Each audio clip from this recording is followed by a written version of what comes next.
So I want you to ask yourself, what does being emotionless really mean to you? Like, think about your preconceptions for a second. Does it literally mean feeling absolutely nothing? Because I'm here to tell you, true emotional neutrality has absolutely nothing to do with erasing your feelings. Not at all. It's actually a complete reframe of how you operate when you are put under pressure.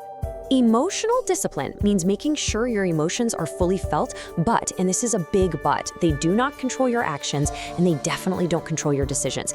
It's really not about acting like a machine or suppressing your basic humanity. It is all about becoming the absolute master of your internal responses. So you still feel the anger, you still feel the sadness, for sure, but you are the one who gets to decide what happens next. Okay, here's our structural roadmap for today's explainer. Number 1, decoding your emotional signals. Number 2, the biology of reactions. Number 3, technique, the mindful pause. Number 4, technique, detaching from thoughts. Number 5, technique, dropping external expectations. And finally, number 6, building your logical shield. Section 1, decoding your emotional signals, understanding the root of your feelings. Right, so before we can even begin to master our feelings, we have to understand where they actually come from. An emotion, at its core, is just an internal signal. It's your mind and body's way of telling you how you're perceiving a specific situation. For example, imagine you wake up, check your phone, and a video you posted just hit 100,000 views. Your immediate reaction, you smile, your energy spikes, you're feeling pure happiness. But then, literally on that exact same video, you scroll down and read a highly negative comment. Suddenly, bam, your mood just crashes and you feel a wave of anger or sadness. Notice what happened here. The platform is identical, the video is identical, but your internal reaction is completely the opposite. The absolute crucial takeaway here is this: emotions are created by the meaning you give a situation, not the situation itself. The event is literally just an event. If you assign it a positive meaning, your emotion is going to be positive. If you give it a negative meaning, well, the emotion instantly turns negative.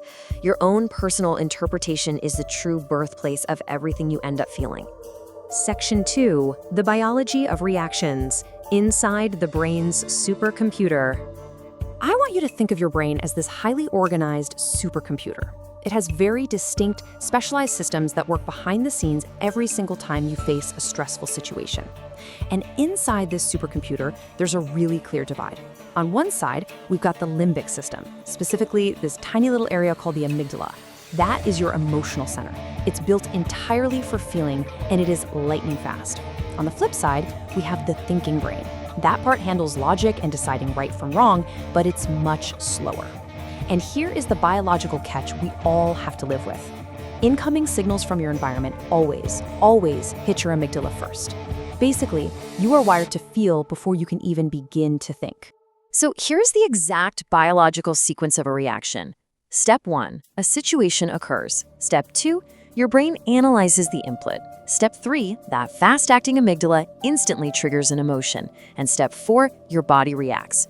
Picture this: you're just walking down the street, minding your own business, and a dog suddenly lunges at a fence and barks aggressively right at you. You don't pause to logically deduce, is this dog friendly? No way. You instinctively jump backwards in a split second. Your amygdala fired off a fear signal and your body went into pure protection mode way before your logical brain could even catch up to what was happening. Moving on to section 3, technique, the mindful pause, or creating the gap. Knowing about this biological loophole is exactly how we start dealing with those intense physical symptoms when we get triggered in our daily lives. When a massive emotion hits, like, say, a sudden burst of anger at work, we usually fall into one of two pretty dangerous habits. We either suppress it, which is basically just ignoring the feeling until it inevitably explodes later on, or we react on impulse, just totally letting the emotion steer the wheel. But there is actually a third option, and it's a real game changer: observing. This means fully feeling the emotion, like noticing your heart beating faster or your breath getting short, but without judging it. Instead of saying, "I am angry," you simply say to yourself, "I am feeling anger right now." See the difference? And honestly, this is where the magic happens. Awareness creates a gap between your emotion and your reaction. In this deliberate pause, that's exactly where your power is hidden. The longer you can just simply observe the feeling without actually acting on it, the more that emotion naturally begins to lose its intensity. It literally just dissolves. It's not magic, guys. It's just conscious control. A really great way to conceptualize this is to think about your smartphone. Imagine if you reacted to every single notification ding on your phone the exact second it happened. You would be completely distracted and totally exhausted by noon, right? Well, that's exactly what living at the mercy of your emotions is like. But when you use mindful observation, it's like seeing that notification pop up on your screen, observing it, and then logically choosing if and when it actually requires a response from you. You are the one in control. Section 4, Technique Detaching from Thoughts, which is all about stopping the mental movies. Every emotion you feel doesn't just spontaneously appear out of thin air. It's actually born from a specific thought, like a little story your mind is telling you in that moment. Let's really look at how our brains distort reality. The neutral, objective reality might simply be, someone ignored me today. That's the fact. But your brain takes that raw fact and instantly starts directing a dramatic mental movie. It spins this wild narrative into, I am not important and nobody needs me. It is this completely fictional mental movie, not the actual reality, that gives birth to those heavy feelings of sadness, insecurity, and loneliness. Look, your brain is a machine. It is endlessly generating thousands of thoughts every single second. Some of them are true, some are total lies, and some are just pure, wild imagination. You cannot stop that machine from running, but you absolutely hold the power to choose not to attach to those thoughts. Being emotionally disciplined means you observe the thought, you recognize it as just a story your brain is telling, and then you decide whether you actually want to believe it or just let it pass on by. Section 5, Technique. Dropping external expectations, or reclaiming your remote control. Now, this technique addresses a massive, glaring vulnerability that most of us have, and that is allowing our self-worth to be entirely dependent on the opinions and actions of other people. I want you to ask yourself, who holds the remote control to your mood? Because if someone ignoring you automatically causes you hurt, and someone handing you a compliment automatically brings you joy, well, that means you have literally handed the remote control of your emotional state over to them. Your mood is being actively controlled by their actions, and you can never truly be emotionally free as long as someone else is holding that remote. Which brings us to this incredibly powerful anchor quote I want you to remember. Expect nothing, control everything within. See, every expectation you hold about other people is basically just a hidden demand. It's a demand that the world behaves exactly the way you want it to. And when people inevitably don't act the way you expect, you get frustrated. But when you finally drop those external expectations, you find immense peace because suddenly no one else's behavior can shatter your internal balance. Section 6, Building your logical shield, which means filtering your feelings.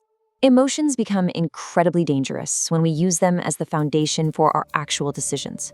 Making permanent choices while you're trapped inside a temporary emotion, like anger or fear, almost always leads to regret. Why? Because those choices are driven by sheer impulse, not clarity.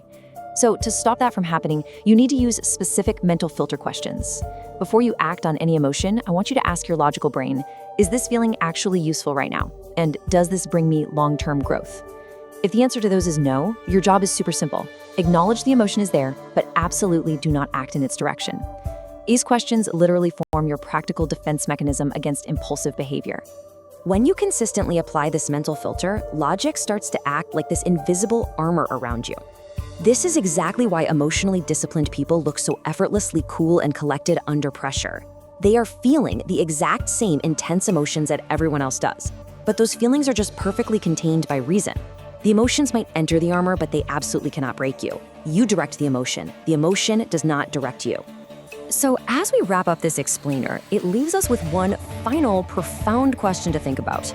Will you be a slave to your emotions or their master? Because you now have the practical toolkit, right? You've got the mindful pause, you know how to detach from mental movies, you can drop those external expectations, and you know how to build your logical shield. So the very next time a stressful daily situation triggers you, remember, the choice of how you respond is now entirely yours.